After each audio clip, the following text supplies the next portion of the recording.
it wasn't him that won them that game. Yeah, I don't know if I really like it that much. I think Cho would have been good. I think Camille also would have been good. Is that not how it works? I don't think so. Pretty sure. Pretty sure he actually gets that shield from jogging a lot. Ah, okay. From sliding, I guess. How does he slide, Betty? Is it because the wind's on his side? No, he's very athletic. Ah, okay. Years He's going to have to be athletic to get out of this one. Mauang goes in with the twisted advance. Once again, the wind shield and the wind wall, but it won't be enough. Adam flashes forward. Nako trying to flash away, but Adam is having none of it. First blood to Rogue. Nicely done. Lensis going to steal away the Raptors early on. Already pretty bad. Now there's a serrated Dirk. It doesn't get better. I mean, it will get better later, but not right now. It's not better at all. It's not better at all. Good knocker from Nako. Yeah. The wind has left his lungs, Betty. Yeah. So, kind of happy he can go for those Void Gloves if he wants. Adam trading onto Nako again.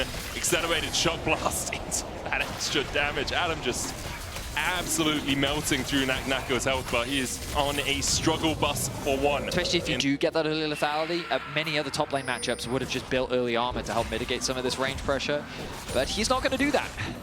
He can't do it, really. Like, Zerka Greaves you have to have on Yasuo or Yone, and also having your flash kind of a prerequisite to not dying. So Nature's Grasp first. See you where you're going to win wall. Well, he didn't give over an assist, Betty. It's getting better. That's pretty much the best thing you can do in that situation. The downside is you did give full solo experience to Adam. Not go away right now. Pretty much. He is just so far behind. He knows that he can be solo killed.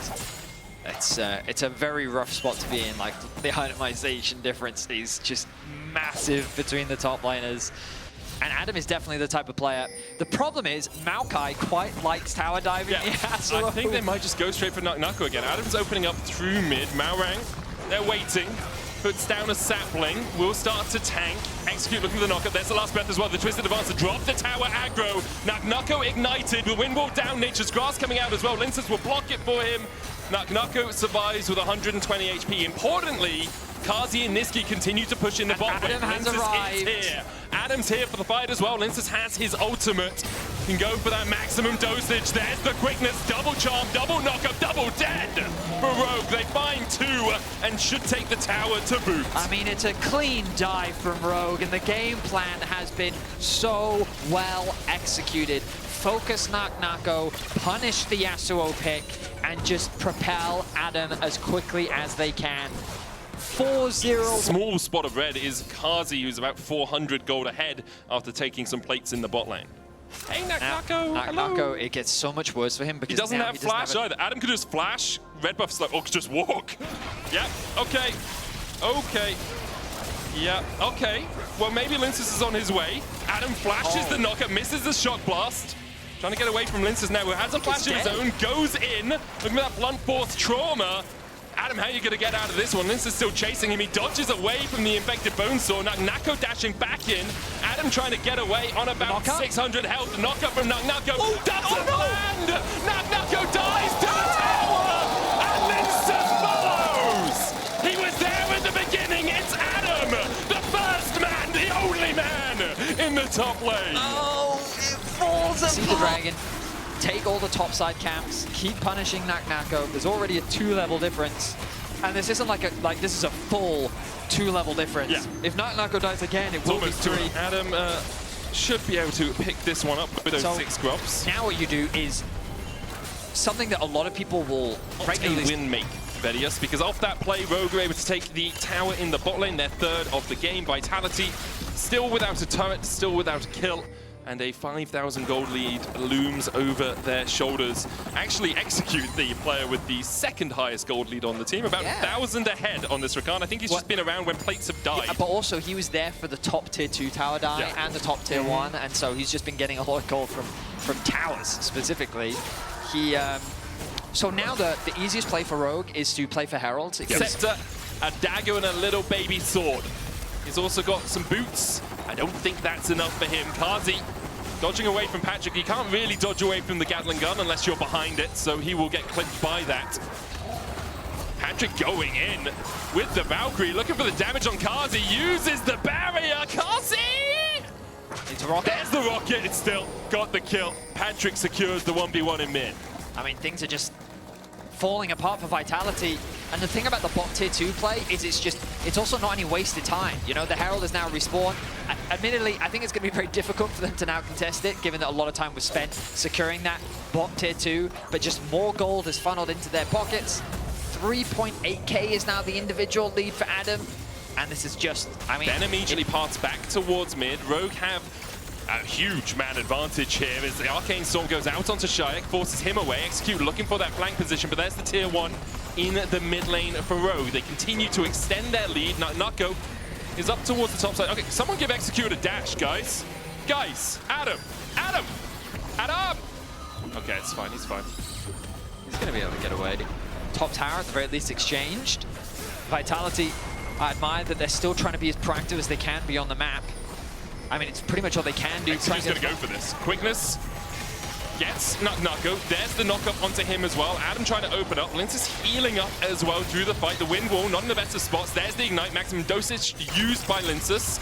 Kazi forced away. Patrick doesn't have the flash. Probably already used the Valkyrie. Nature's Grasp only pings onto one. Kazi will jump across the wall. There's the Valkyrie out from Patrick, but he can't find that final bit of damage. Kazi at the very left. Game likely going to slow down quite a lot now because the next objective is Artican, which is a very dangerous objective to just force on spawn unless you're able to find a good fight. Which means that, for example, if Nutko's sitting here, you can try and get a collapse, you can get a pick, you can get a punish. Blast cone for Adam. Flash, twisted advance, Adam there for the follow-up. And as you say, Betty, you can look for a pick, you can look for a punish, and that's exactly what Rogue have tried to do. Adam, in the end, having to burn his flash, was locked up, does get the kill. Maybe just waiting to give Patrick an assist. So this is the idea, but Nutko plays it well enough that Adam is forced to go back goal for Vitality. The shred from Artican is nothing to joke about. But can they even gain access to the objective? Execute and Patrick keeping Lince at bay for now. Does have that maximum dosage if he wants to go in. The problem for Vitality is your engage tool is Niski flashing into the backline, or Nutko finding a knockup. Niski has no flash, nor does he have Hex Flash, and the poke is too much from Rogue. Kazi will path up towards the top lane here, maybe trying to catch out someone, but Execute has the flank now and has the quickness, and Kazi does not have a cleanse. They decide to not go for it, don't know where the rest of Vitality are, but they will take the Arctic, and you could see Vitality's intentions were very, very clear. They wanted to kill off Adam, but Adam had other ideas. And at this point, you can just see the goal difference in action. If Nutko was a little stronger, or if Adam was a little weaker, that could have been an easy kill. It was a well-executed play. Unfortunately, the gold gap is just too big. They're continuing to fight over the dragon. Lince could maybe get a steal. You can look for it, but as soon as Adam arrives, yep, TP's back into the play.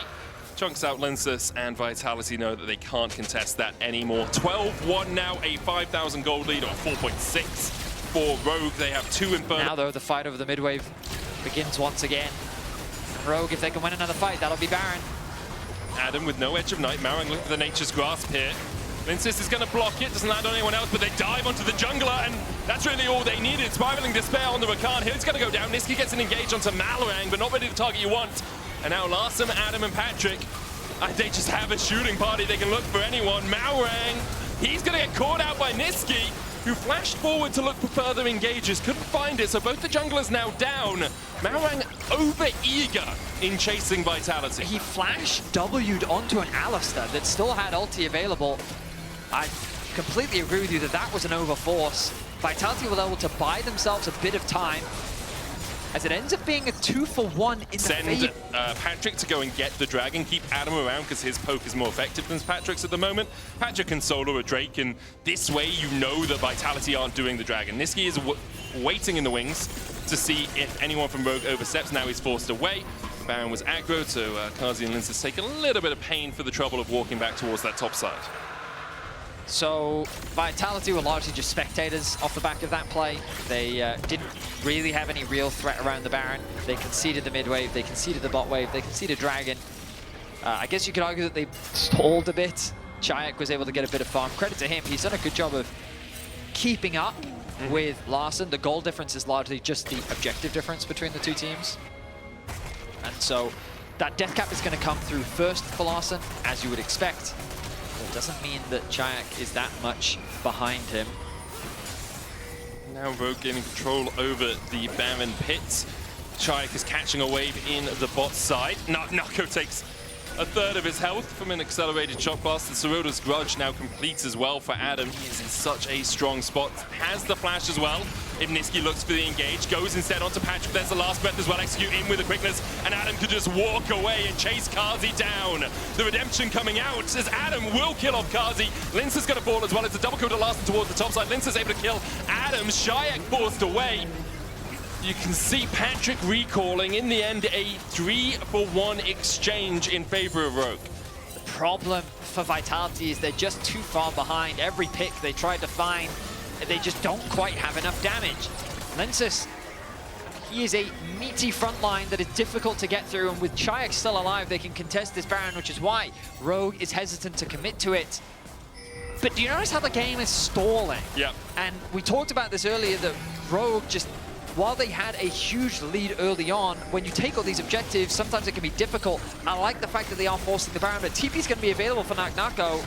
Yeah, Adam's still 14 seconds away and doesn't have teleport as well. So Nako's up, he TP's in, Lince is here, looking for the seal. Shayak spiraling to spare around 20 seconds before that ultimate is off cooldown. As you say, Patrick low HP, Nature's Grass coming out. Lince's spell immunes it, the quickness from Execute to try and keep everyone at bay. Baron secured for Rogue. Can they get away? Well, Patrick will Valkyrie, and it looks like Rogue have escaped the clutches of Vitality. I mean, good use of the gravity field, the Maokai ultimate to follow up as well. They just use their tools to zone their opposition away.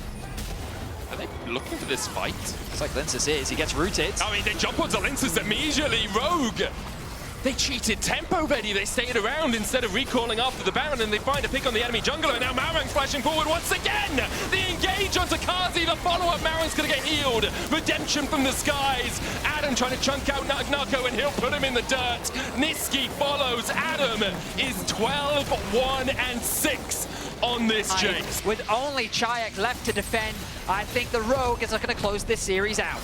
Chayak has good wave play, but those bound-up minions are no slouches. Execute with the flank, and Chayak can say nothing about it. The only spiraling despair in this game is for Nako. 0-9-1 on the Yasuo. Rogue, after picking up their first Game 1 win, will pick up their second Game 2 win and secure their first series in spring. I mean, ultimately, just a very well-played Game 2. I love the focus on the top side of the map.